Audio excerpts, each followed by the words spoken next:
السلام عليكم ورحمة الله وبركاته، على أحلى أخوات وأحلى متابعين. ازيكم يا حبايب قلبي؟ عاملين ايه؟ وحشني كتير والله. كل سنة وانتم طيبين وجمعة مباركة عليكم وعلينا وعلى أمة المسلمين يا حبايب قلبي. بحب أرحب بكل أخ وأخت اشتركوا عندي في قناتي ونوروني وكبروا عيلتي الجميلة. أهلا بكم يا حبايب قلبي. هنعمل ايه النهارده يا ماما فوفا؟ نبدأ زي ما احنا متعودين بالصلاة على النبي عليه أفضل الصلاة والسلام. هنعمل ملوخية وأرانب. تمام يا حبايب قلبي. اهو هنعمل الارنب ده، انا نقعاه في ملح وليمون، هنغسله بقى بالدقيق والميه عشان ريحه الزفاره، وهرجع لكم بقى واحنا بنشوحه وايه ونسويه. ورجعت لكم تاني يا حبايب قلبي بعد ما غسلت الارنب. هنجيب كده معلقه زبده. تمام. وايه والتوابل بتاعتنا، فلفل وكمون وحبهان وورق لورا. لازم نشوح الارنب زي ما احنا متعودين، اي لحمه فراخ بنشوحها بتديها نكهه خطيره.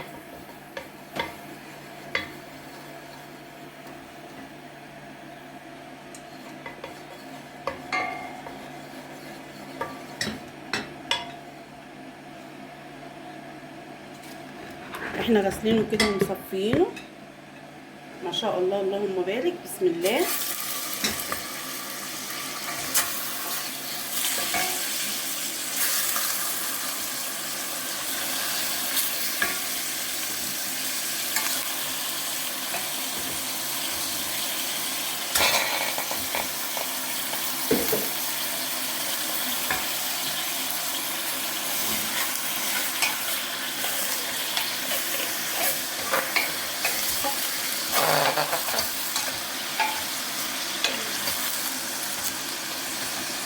وادي التوابل بتاعتنا.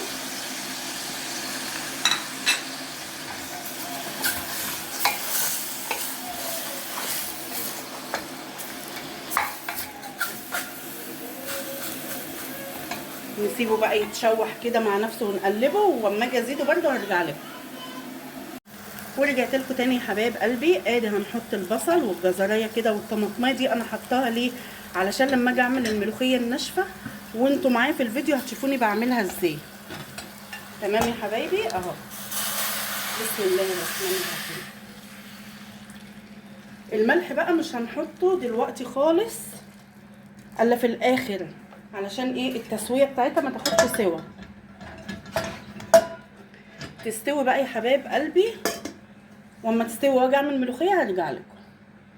وهنعمل ايه تاني بقى النهارده؟ عشان احنا هناكل ايه؟ هناكل الملوخيه بالعيش، مش هنعمل رز. احنا كنا عاملين رز امبارح وباقي مننا والله، فقلنا نعمل ايه؟ شويه ملوخيه كده ناشفه مع جنب الارنب. ونعمل ايه جنبه؟ نعمل بدنجانتين حلوين كده. هتعملي ايه النهارده؟ ادي التوابل اهي، هنملحه ازاي. ادي التوابل دي المشكله اللي انا بعمل منها السبايس، بتديكي تيست خطير. وادي ملح وكمون وفلفل اسود. كل ده هنعمله في الكبه، ومعلقه توم مفروم، ومعانا قرن شطه كده حلو،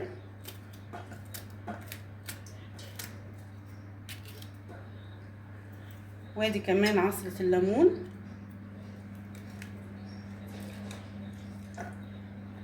انا بحط ليمون وكمان شويه خل، ده مع ده بيدوه تست خطير. جربي طريقتي دي جميله.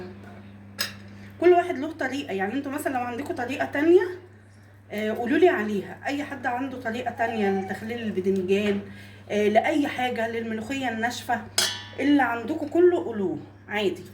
ودي بقى بنحط بقى ايه؟ حته طماطم كده تديها شكل وطعم. الطماطم بتخليها مسكره زي ما بنحطها في الحواوشي كده، بتخلي الطعم جميل ومسكر.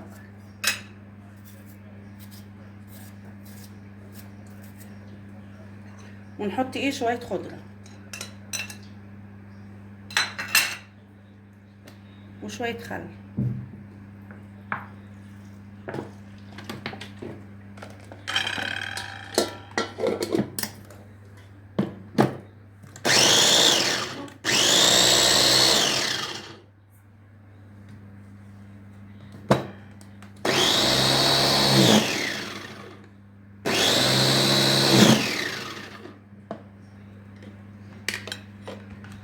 اهي يا حبايب قلبي. وزي ما انتوا بتحبوها احنا بنحبها خشنه كده، تبقى باينه في الايه؟ في البدنجانه كده، بتديها طعم. هنخلص كل ده بقى وارجع لكم. ورجعت لكم تاني يا حبايب قلبي بعد ما قلينا البدنجان وحطينا الصفه كده من الزيت.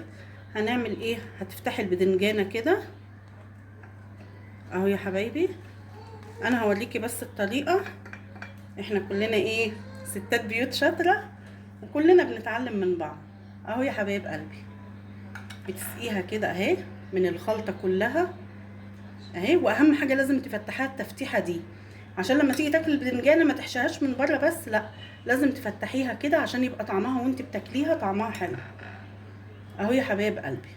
وقبل ما اقفل بقى الفيديو انا هكمله انا بقى ماشي، بس انا بقى عايزه اوريكم حاجه. فاكرين مين فاكر الطماطم دي؟ بس كانت بتبقى اصغر من كده تمام. كانت ماما الله يرحمها كانت بتعملها لنا، بس كانت بتبقى صغيره، كانت بتعملها لنا جنب الملوخيه الناشفه، كانت بتبقى طعمها بصراحه خطير.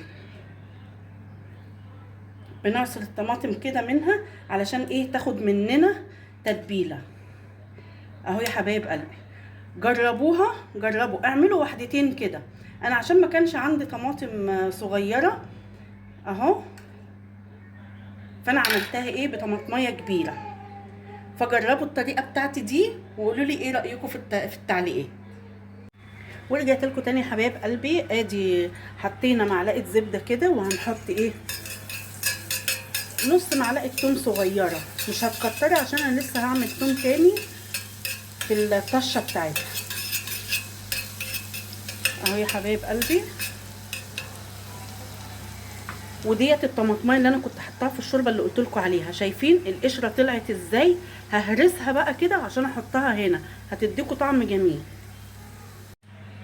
اهو يا حبايبي بعد ما التوم كده ما شاء الله شايفين لونه ذهبي ازاي اهو. هتروحي بقى بعد ما هرست حبايه الطماطم اللي احنا سلقينها في الشوربه دي هننزل بيها كده.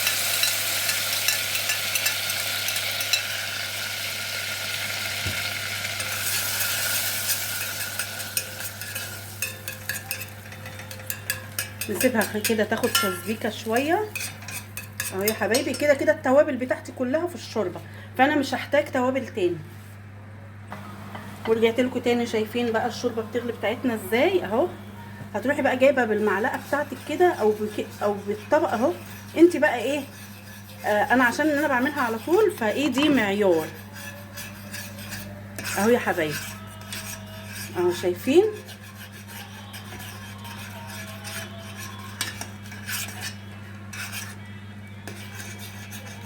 بتحط شويه شويه كده وتنك تقلبي اهو يا حبايبي لحد ما توصلي للقوام اللي انت عايزاه. عايزاها خفيفه، عايزاها تقيله، اللي يعجبك اهو يا حبايبي.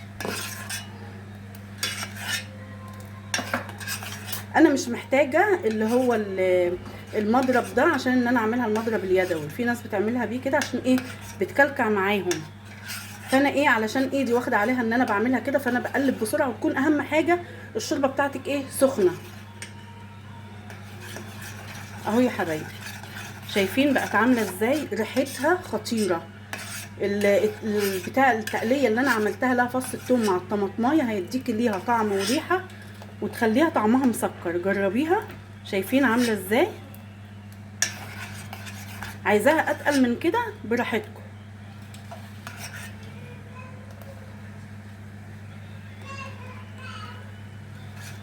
احنا عشان بس هنغمسها بعيش فلازم ايه تكون تقيله شويه. انت لو هتاكليها بقى على رز مش مشكله بقى تبقى خفيفه شويه مش مهم. اهو يا حبايب قلبي اعمل ليها بقى التقليه بتاعتها وارجع لك. اهو يا حبايب قلبي شايفين التومه عامله ازاي؟ ما شاء الله بسم الله اللهم صل على النبي. حاجه كده فاخر من الاخر ما شاء الله ولا قوه الا بالله. اللهم صل على النبي.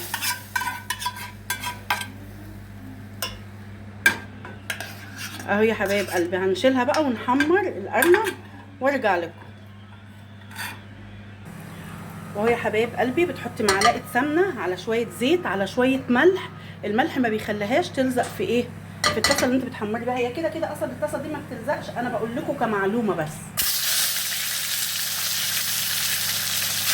اهو يا حبايب قلبي احمرها بقى علشان الصوت وارجع لكم. ايه رايكم بقى يا حبايب قلبي في الملوخيه بتاعتنا الجميله؟ جربوا طريقتي ديت واكتبوا لي في التعليقات لما تجربوها، او اكتبوا لي انتوا بتعملوها ازاي الملوخيه الناشفه دي. ومعانا احلى طبق بدنجان يستاهل بقكم. قولوا لي بقى ايه رايكم. اهو يا حبايب قلبي، وادي الملوخيه بتاعتنا الجميله والطماطم اللي احنا عملناها، وادي العيش بتاعنا الجميل. احنا هناكل بعيش مش هنعمل برز. بصوا بقى، اكله بسيطه وجميله وقلب بألف هنا وشفا لينا وليكوا يا حبايب قلبي.